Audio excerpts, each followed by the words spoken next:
Bueno, recientemente, y esta vez sí fue para todo el mundo, porque no es que digan que es que fue una agencia de fake news, no. Lo vimos todo, lo vimos en los medios más importantes. David Gross, en el Congreso de los Estados Unidos, afirma que sí ha habido rescates o que ha habido, que el gobierno de los Estados Unidos posee naves y no fue muy específico, pero obviamente hablaba de seres extraterrestres. Bueno, para nosotros los que hemos seguido este tema desde hace muchos años, eso fue espectacular. Fue un cambio Yo no me de lo creía, paradigmas. yo decía, ¿esto será cierto? ¿Esto será montado? Eso fue un cambio de paradigma. Recuerden que el gobierno de los Estados Unidos es un gobierno de leyes. Es un gobierno que desde que fue creado, las leyes, hay un respeto profundo por sus leyes.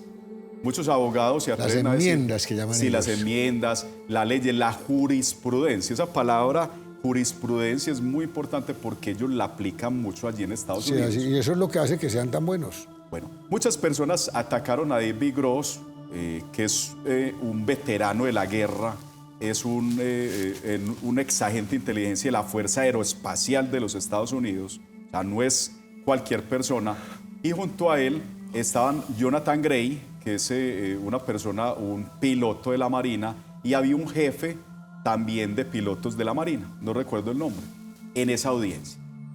¿Por qué citan a una audiencia? Porque tú previamente tienes que presentar unas pruebas.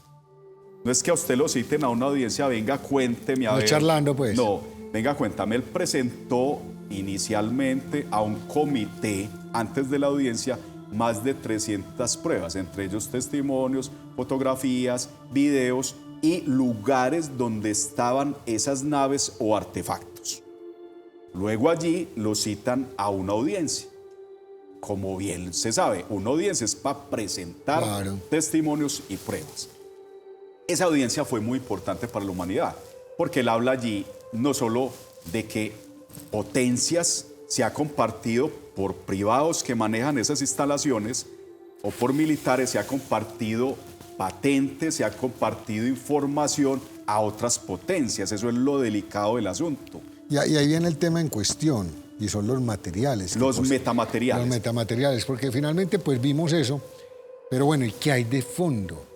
Y de fondo es que también hay unos materiales que no hacen parte del sistema solar, planetario nuestro, perdón. Por ejemplo, esencialmente, Iván, tú preguntabas mucho, ¿hay unos intereses de fondo en esto? Claro que sí, porque esas naves tienen unas tecnologías tan impresionantes que aún el ser humano no tiene la capacidad para tener. Entonces... desvirtuaríamos muchas energías que tenemos en este momento. Total, o sea, le ayudaríamos a la humanidad en temas de salud, en temas de energía limpias, en todos los temas. Y eso daña muchas industrias. Daña muchas industrias y muchos intereses tras los tronos. Entonces, ¿cuál es el dilema de Jonathan Gray, de David Gross? Tienen amenazas por todo lado, amenazas de muerte, les han amenazado la familia, han puesto a correr sus familias y el Congreso les dijo, los vamos a proteger. Pero otra cosa, después de esa audiencia hubo una rueda de prensa y uno de los congresistas con los demás congresistas de esos comités dijo, estuvimos en una instalación militar y el general que nos atendió nos cerró muchos lugares de allí y nos trató con arrogancia. Y el congresista decía, yo le dije al general, el Congreso está por encima de ustedes, señores. Así que vamos a mirar quién es más fuerte. Eso está bueno. Esto, entonces, lo que se viene, Iván, va a ser súper interesante. Muy interesante.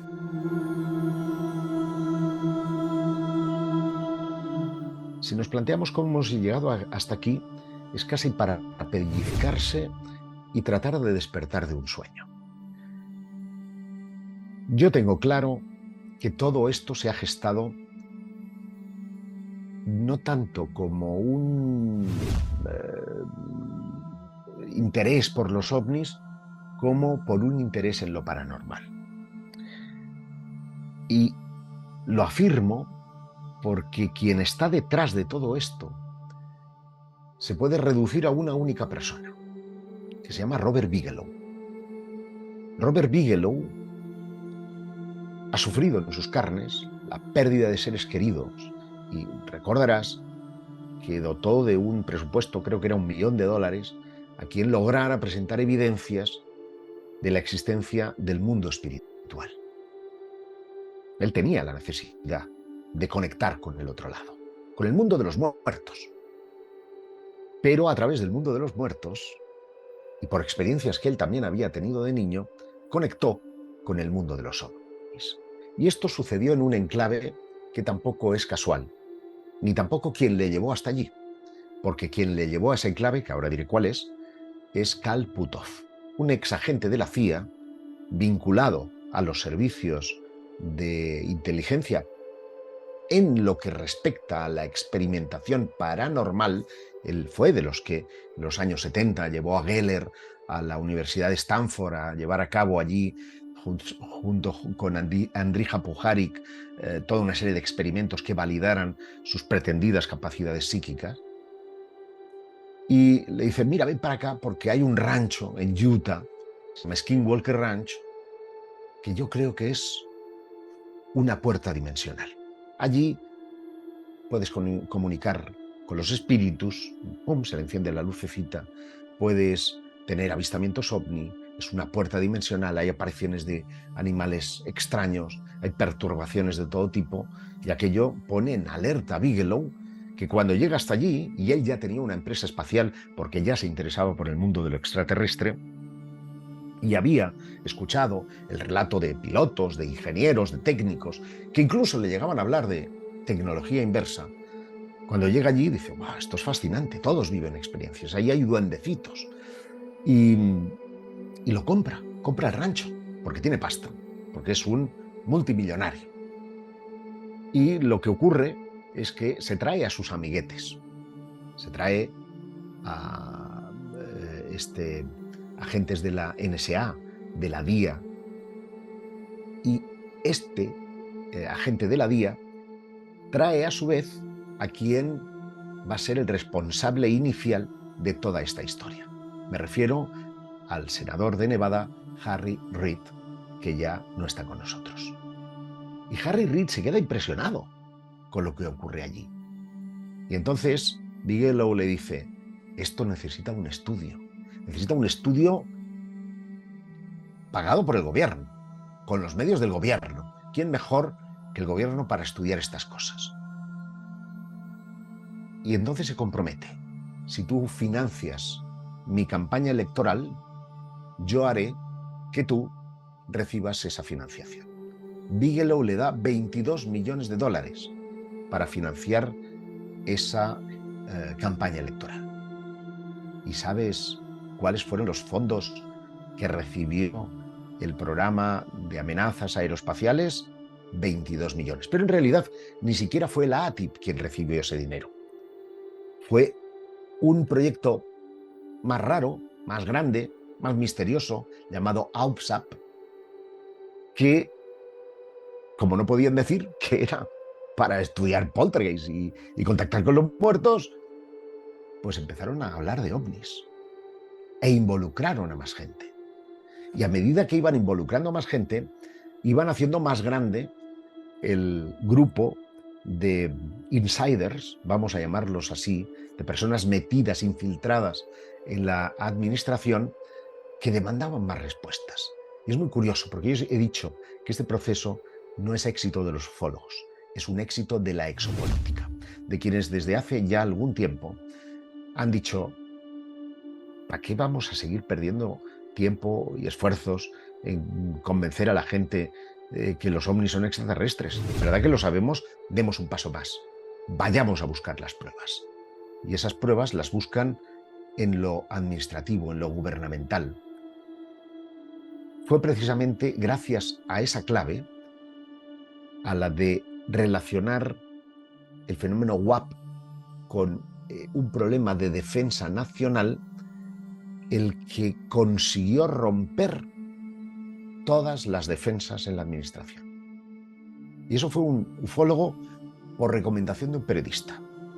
La periodista todos la conocemos, Leslie King, que ya llevaba una cruzada divulgativa para dar a conocer las evidencias de que los ovnis eran reales y que podían ser naves de origen extraterrestre. Y ella fue la responsable de denunciar precisamente ese programa secreto del Pentágono en un reportaje junto a Ralph Blumenthal en el New York Times, que es el que definitivamente lo rompe todo. Explota la cabeza de todo el mundo porque, claro, estamos hablando de que Estados Unidos había negado la mayor, no se estudiaban ovnis, y ahí no solo se demuestra que se estudiaban, sino que también había un programa y que además estaba financiado. Este es el punto de partida. A partir de ahí, todo ha ido más rodado. ¿Pero por qué? Porque hay personajes de muy altísimo nivel, Christopher Mellon. Sabemos hoy día que científicos de categoría premio Nobel, como es el caso de Gary Nolan, fueron contactados por la CIA para estudiar encuentros cercanos con ovnis. Sé por Nick Pope, porque me lo ha dicho él,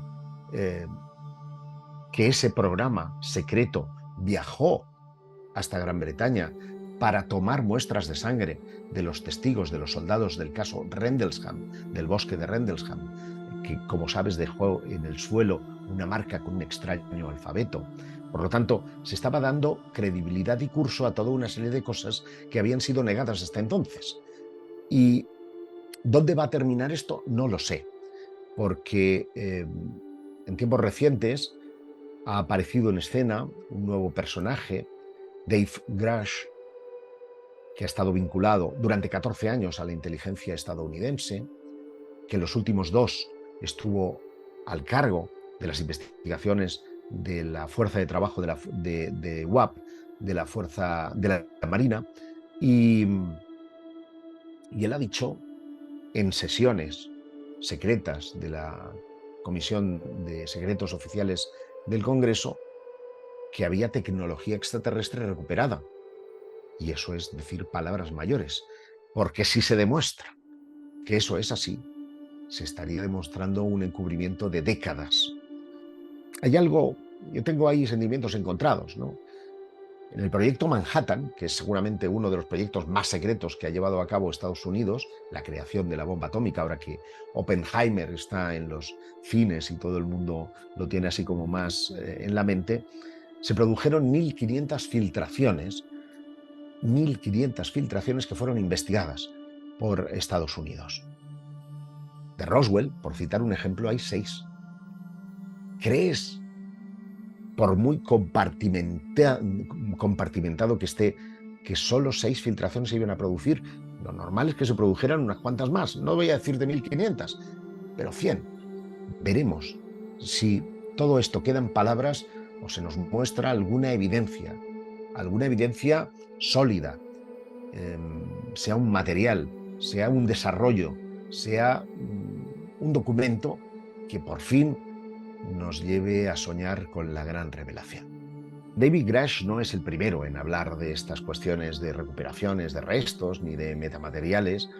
Antes de su aparición en escena, tanto The Launch como esa empresa extraña que se llamaba To the Stars Academy, o sea, la Academia de las Ciencias y las Artes de las Estrellas, ya nos hablaba, llegó a patentar algunos metamateriales que se ofrecieron a la Marina para revestir sus blindados y que presuntamente estaban inspirados en objetos no identificados que, según Bigelow, tenía almacenados en hangares en Nevada de su propiedad. Bueno, nunca se ha podido determinar ni llegar al fondo de esa historia, y lo que ha hecho este confidente, este denunciante de los ovnis del Congreso, es poner en solfa esta historia.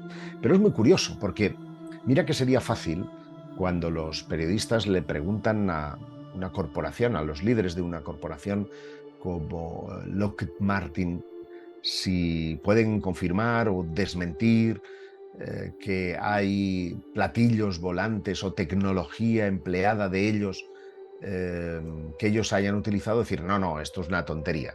Pues no lo niegan. Y esto es lo que anima a muchas personas a creer que realmente hay una conspiración ahí detrás. Conspiración que, hay que decir, ya denunció en su día un coronel, Philip Corso, que llegó a decir que los avances más importantes del siglo XX se habían deducido de ese ovni estrellado en Roswell. Al final no sabemos, porque el hombre murió y no se pudo hacer ningún tipo de responsabilidad contra él. Sus superiores que firmaron los prólogos dijeron que, bueno, que se habían visto involucrados sin saber y sin leer el contenido del libro, pero sea como sea, ese fantasma ha sobrevolado desde hace muchos años los entresijos, ¿no?, del fenómeno que estudiamos. Y hay un tipo misterioso que ha patentado varias de estas, vamos a decir, tecnologías, que incluso ha desarrollado algunos de estos proyectos para la NASA y que las llama patentes OVNI. ¿Por qué? ¿Están inspiradas en la recuperación de objetos? Bueno, pues tendremos que esperar a lo mejor esas 48 horas para dar la respuesta definitiva, pero es evidente que Estados Unidos jamás nos contó la verdad y que no creo que vaya a hacerlo ahora. No sería fiel a sus principios. Han sido siempre mentirosos en lo que respecta a los ovnis, y conspiraciones las ha habido y las habrá durante mucho tiempo.